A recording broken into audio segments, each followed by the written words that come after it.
Welcome to a very special episode of Games Done Slow and Bad. We play games slowly and most often badly. We are back with Keplerth, Another World, and in this episode we're going to do something very different. This is actually a separate series. Tutorials, how to start, where to go, what you can and cannot do. Your base is going to be the same in all playthroughs, so this is helpful, because we can work backwards to come up with little tactics that'll help you on your way. This series is going to offer a number of little insights, cut up little bits of video that show you what you can and cannot do. And hopefully, in watching this video, you're able to play this game more effectively. So this first area is your base. There are boxes within your base. You can click using the left mouse button to punch. You can eat or use the item selected with the right mouse button. When you hover over an item, it gives you a tooltip of what you can use. The default food item you start with is apples. You can also find apples on these trees that I'm pointing at with my cursor right now. These bushes give you some sort of cherry, which is a little odd because you'd think cherry would be on trees, but it's not, and that's okay. So, these pods are where you start. These serve as a bed. You are able to sleep in the bed and spend some time. I do not quite know at this point what the buff of doing so is, as you can sort of save by going to the save back out menu. So, you can punch these things all day long, not a good use of your time, and also going to cause you to become hungry. There are 2 working beds here. As this game does not currently support multiplayer, you only need to use one of them. The next thing we're going to go over is these boxes. These boxes can be punched with the left mouse button to give you resources. As far as I've seen, these resources are randomly generated, meaning you can get different things. Typically what I have found is these compressed cookies, which restores some food, which the food bar is right here, and food also restores some health. So apples restore health and your hunger bar. Food just restores your hunger bar. As a human, I eat food and harvest food faster. The other races have a number of different buffs. Before you leave your base and you venture on into the wild, oh, that guy sees me, make sure you hit this safe. This damage safe here has items in it. And it can be a good place to get some early starting items. When you start, you are basically useless, and you can only craft a workbench, a torch, a campfire, which, by the way, there's one right up here, so don't waste your time with that. A stick, which is the most simple of items, crafted with only a stone axe, which is crafted with stone and wood used for harvesting wood, and a stone pickaxe used for harvesting rocks. You can also make wood armor. It has terrible durability and limited use, so not highly recommended. Pressing the C button brings up your crafting menu. Pressing the B button brings up your backpack menu. When you press the C button to bring up crafting, you get both menus. This can be tremendously distracting, so try to avoid hitting the C button when you're playing. So enemies. Enemies have typical line of sight rules. They can see behind them, but you can trick them by going through doors. So adding doors outside is tremendously helpful, as you can make walls that essentially make you invisible to the enemy. Okay, all of the items on the map can be harvested with different results. Grass can be harvested to give you grass, which is a material for crafting. It's primarily used to make torches. Mushrooms can be cooked into a potion, which I believe gives you speed. And flowers can be picked. Some flowers give you nectar, which is a healing effect for food. Some flowers are just decorative and are fun to just plant around the map. When you see one of these items, one of these bushes or one of these trees, do not destroy them. The bushes will give you a harvest of berries. They restore a little health and a little hunger. The trees will give you apples. These are great items, and early in the game, this is basically your ticket to survive. I always start my game personally by heading north, as I find veins up here pretty easily. Oh, goats. We'll get into those later. I believe this is just dirt. These little rocks can be harvested, though, and in getting a rock, that puts me on my way to get a stick. When they say stick, they mean club. This is an odd start I've had, where this start is not giving me a bunch of rocks up here, which has been every map I've generated so far. Oh, pigs! Excellent! This is a good map for freaking looking at farming. Okay, so this area right here is an area where we can get rocks. Rocks are best harvested with a pickaxe. To get a pickaxe, we need wood. Wood comes from trees.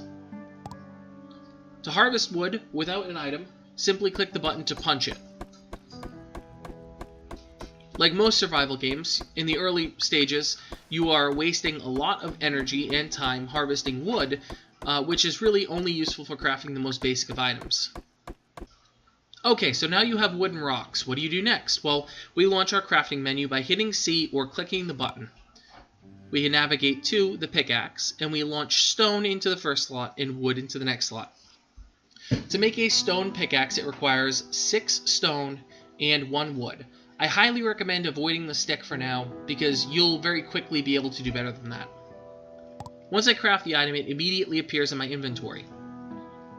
I, at this point, do not have enough stone to create an axe, which would help me gather more wood, but because we're right next to stone, we'll show off the usefulness of the pickaxe. The pickaxe is a tremendously useful weapon because it swings and hits multiple blocks. This basically triples the speed at which you can harvest stone, probably more so because it harvests it much more quickly. And when we apply some basic strip mining tactics, we are able to get a lot of stone very quickly. Stone is used in crafting, but stone is also used for creating buildings. While we're here, and since we're about to get attacked by this boar, let's make that terrible stick. Okay, we are not going to be able to get much further without killing this boar. So we are going to try to get just this one with this stick. We're going to try and bring him in. Alright, let's chest the stick. Alright, so as you can see, I took 33% of my damage, and I don't think I could have played that much better. So the stick is tremendously terrible. But early on, it's much better than running away or trying to punch. What really makes this game go is this resource right here. Oh, didn't see him. Alright, we're going to try and fight him off. Not the best use of my pickaxe, but I am going to die if I don't kill him now. Okay, woo! Woo! As you can see, the stick... Oh god, that thing's horrifying. The stick is much more efficient than the pickaxe. Unfortunately, I didn't have enough confidence in myself to switch. Okay, this right here is dirt. It's pretty much useless except for building walls. This right here is stone. We've gone over its uses. This right here is copper ore. It's super important early in the game to locate as much copper ore as humanly possible, because copper is going to be used a whole bunch in the early game. So I've harvested my copper. I have made some headway, but look at this. I have not recovered, and I have terrible food status. We need to deal with this right away. When you are exploring the map, you will sometimes find something like this. This is a great little treasure trove for you to go explore, or to potentially set as your base. My personal recommendation is to leave nothing. We are lucking out pretty heavily and finding these little outstructures. Unfortunately, these outstructures have not contained anything useful in the way of loot. Food will come in handy when we get back and cook. Alright, so we're back at base. We're going to do something really quick to shore ourselves up. And that is... Actually, we'll do the dirt blocks first. We're going to wall this in. Now earlier that hog had come through, sort of messed us up. We're going to throw down some protection to keep that from happening. So that you have your walls covered in, the next thing to do is to keep yourself fed. Now the apples have the effect of adding food as well as health. Cherries as well, but these cookies are just going to make you more full. So where does that leave us? Well, we talked about this campfire earlier, so let's bring him inside. Campfire is a very basic way to cook something. So this mutated meat turns into roasted mutated meat, which gives me the opportunity to top up. Okay, now we start crafting. We have an axe, we have a stick, we have a pickaxe, we have a regular axe. So we make a regular axe. Next, we make a workbench. Oh, we're a little bit short. Be right back. So just like Minecraft and a slew of other survival games, you do need to replant trees. So I like my nice neat rows. You plant them however you feel. But keeping them close to the base is a good plan, because you will need to go get these. We now have enough wood. So let's craft a workbench. Alright, with the workbench, we're going to go set up a workbench area. we'll work here.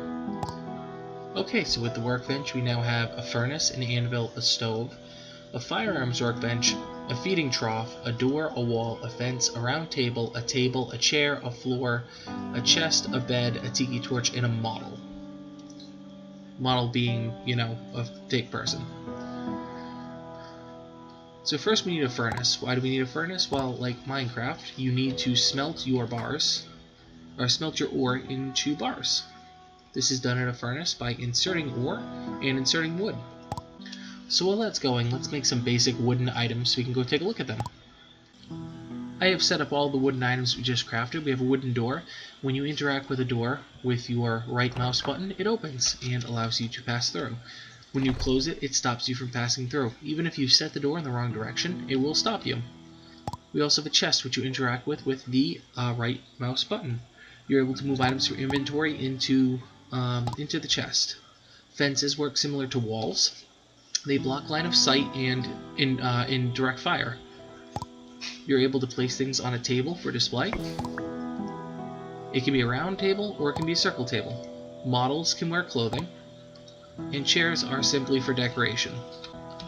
Once your ultra important bars are done, you have a bunch of choices of what you can do with them. What I personally like doing is making an anvil or a stove. Unfortunately, we are one bar short. So at night, going outside is not a great idea because, as you can see, there are plenty of mobs outside who will pick you apart. You can go into the underground. It is a little bit difficult early on, but it gives you a lot of items quickly. Let's go to the underground to see what we're talking about. The underground is very similar to some other games' undergrounds where it is resource gathering 101. This is the best place to get resources.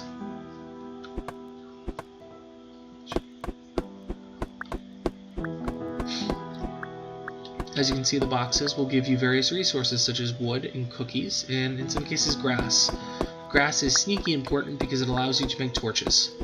It's always smart to light up the area that you came from, because then you know exactly where you have already explored.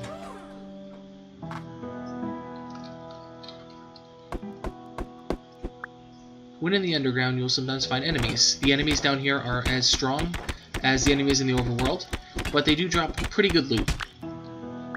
As you can see, I got pretty messed up there.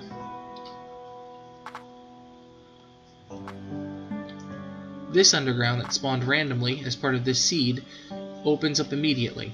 As such, I am going to block the area with a wall. So now we have enough bars to start. We have 26. We're going to make two core items. One is the anvil, which allows us to make metal weapons and armor. And the second is the stove, which allows us to cook. The stove is fairly large, the anvil is fairly small. So it's pretty easy to find a place to tuck this anvil. The stove, on the other hand, is pretty big. But I found a way to sort of deck out this room that allows me to put all of these benches. So the stove works similar to the furnace. You input wood at the bottom, and you input 3 items at the top. They have to be destacked. This is kind of a pain, because the destack button is the left shift, and you have to do it one at a time. Also, you have to remember that's the left shift. Left shift, folks. Left shift. Now, when this cooks, it's going to give you an item that is significantly better than what you put in. All meat meal will restore 50% of your food. We're going to do another meat meal because we have plenty of meat. Now, the fruit meals I find are not worth it. They give you a huge buff to health, but they do not help your food situation very well. So keep that in mind. Meat meals are the best way to go to help your food bar. I've never seen them do that before. Fruit meals are the best to go for your heart. So, at the anvil, we can craft a number of weapon items. You can craft a good axe, you can craft a good pickaxe, which are made of a metal bar and wood. You can still do stone, but you get the same stone pickaxe you could craft without. You can get a sword, which is, medium speed, medium damage. A spear, which is slow speed, great damage. Or a dagger, which is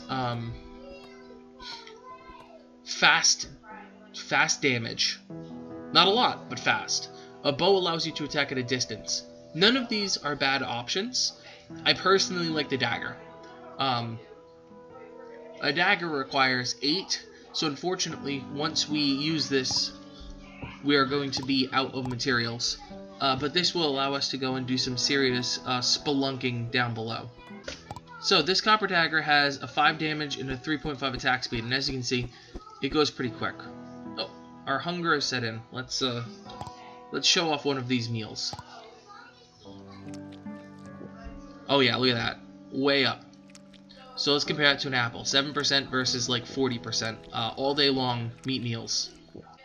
So we have some grass and some sticks that we're going to try and make a couple torches out of, and then we're going to go down below and see if we can show off a little bit more of the underworld now that we're better prepared.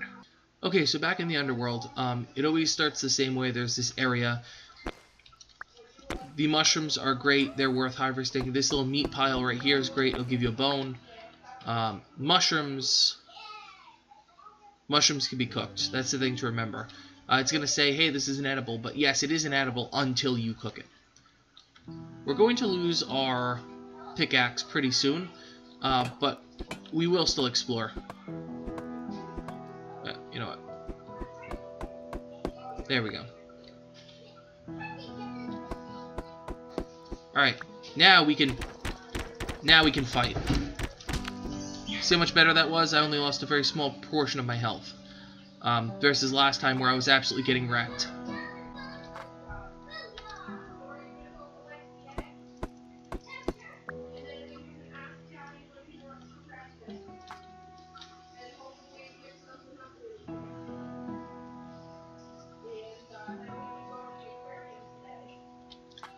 Alright, so the underground has all the materials that you find in the overworld, although in greater quantities, making it easier for you to find things and equip up. So for instance, we just found one of the largest veins of copper I think I've ever seen in this game.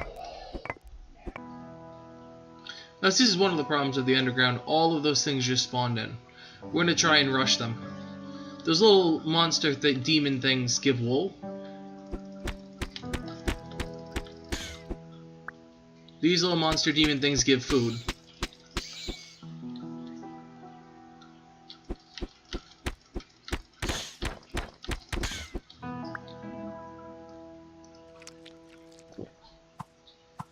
Nope, yeah, nope, we're not doing this. Nope, we're not doing this. Sometimes it's best just to run away. For the last part of this absolute beginner's tutorial, we are going to set up an animal husbandry area. The animal husbandry requires a number of items. It requires a fenced-in area with a door, simply to keep them in one area. It requires a feeding trough, and it requires food. We have some berries we can kick in for food. We just need to harvest a little bit more wood for the feeding trough because I went a little crazy on the fences. While we're out here, we'll also build our pen. Alright, with a healthy-sized pen in place, I like to light it so that you can at least maneuver around it at night. And we have the makings of a pretty good base now.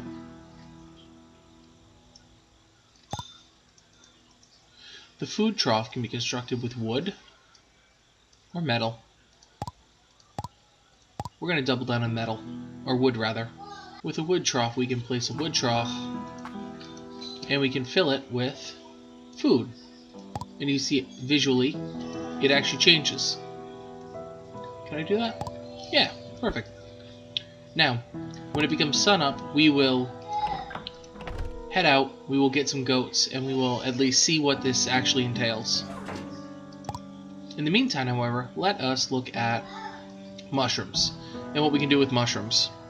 Mushrooms are rampantly growing in the underground, and when you cook them, you get a roasted mushroom, which is food.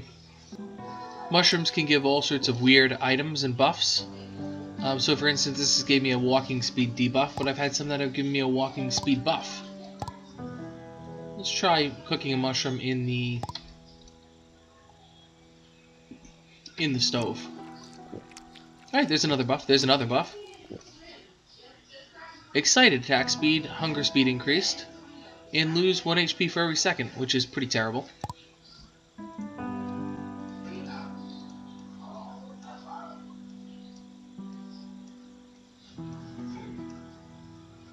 Alright, you cannot cook mushrooms in the stove. Good to know.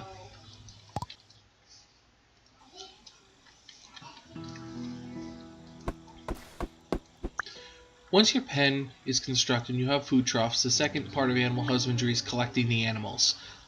The easiest way I've seen of doing this is to actually push the animals into the pen.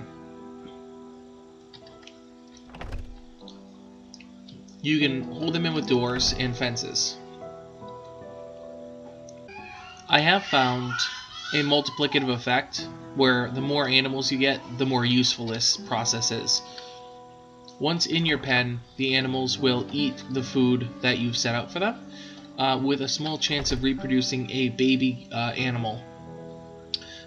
From what I've seen, there are goats, there are pigs, and there are cows. I have started with goats simply because that is the first animal that I found. And that's the same case for both of my playthroughs. I have found goats first. So with 3 goats in here, we have 11 berries here, and 3 nectars here. We'll come back. Oh, you see me? There we go. Alright, so as previously noted, pigs are also an animal you can get. And again, the easiest way is to push them with your character all the way back to your base. If you've explored in a cardinal direction, up, down, left, right, this should be very simple, because you just need to stand behind them and push. If you have gone further away or in a diagonal direction, it's a matter of pushing them down and then left or right. Be patient with this process because it is as wonky as you would think it is.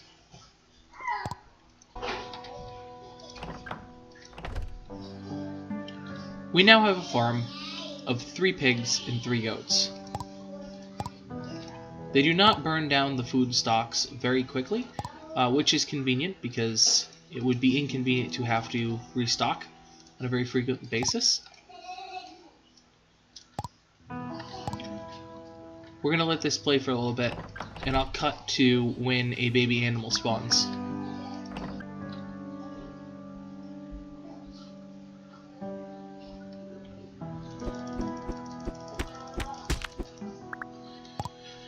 When you sometimes kill enemies, you get outfits. Outfits can be equipped by opening your backpack and dragging and dropping them onto your little inventory slots over here.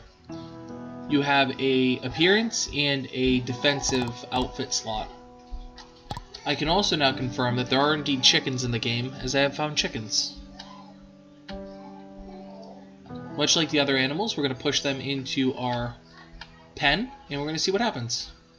Alright, so after a very brief walk around the map, I was able to find 3 goats, 3 pigs, and 4 chickens.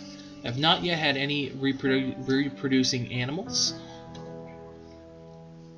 but I can splice in a quick clip to show you what that approximately looks like, as it happened in another one of my playthroughs. I also, over the course of harvesting, found an apple seed. Oh, baby goat! Look at that, perfect timing. So the baby goat will eventually grow into a full-size goat. It appears to just be like sort of an RNG type thing, where every so often it will happen. You can also find these apple seeds, which allow you to plant a new apple tree. Apple trees are obviously important because keeping these guys fed is going to be quite a chore. When you have a steady stream of animals, you're then able to get a steady stream of meat, which is by far the best way to feed yourself. So that has been the entirety of how to get started quickly in Keplerth. I hope that you enjoyed this video. I'm going to cut it down to something very, very manageable for a first-time user. And if you enjoyed this, there'll be more series coming out as I discover more things about this game, and I'll include it in this playlist. As always, thank you for watching, and have a nice night.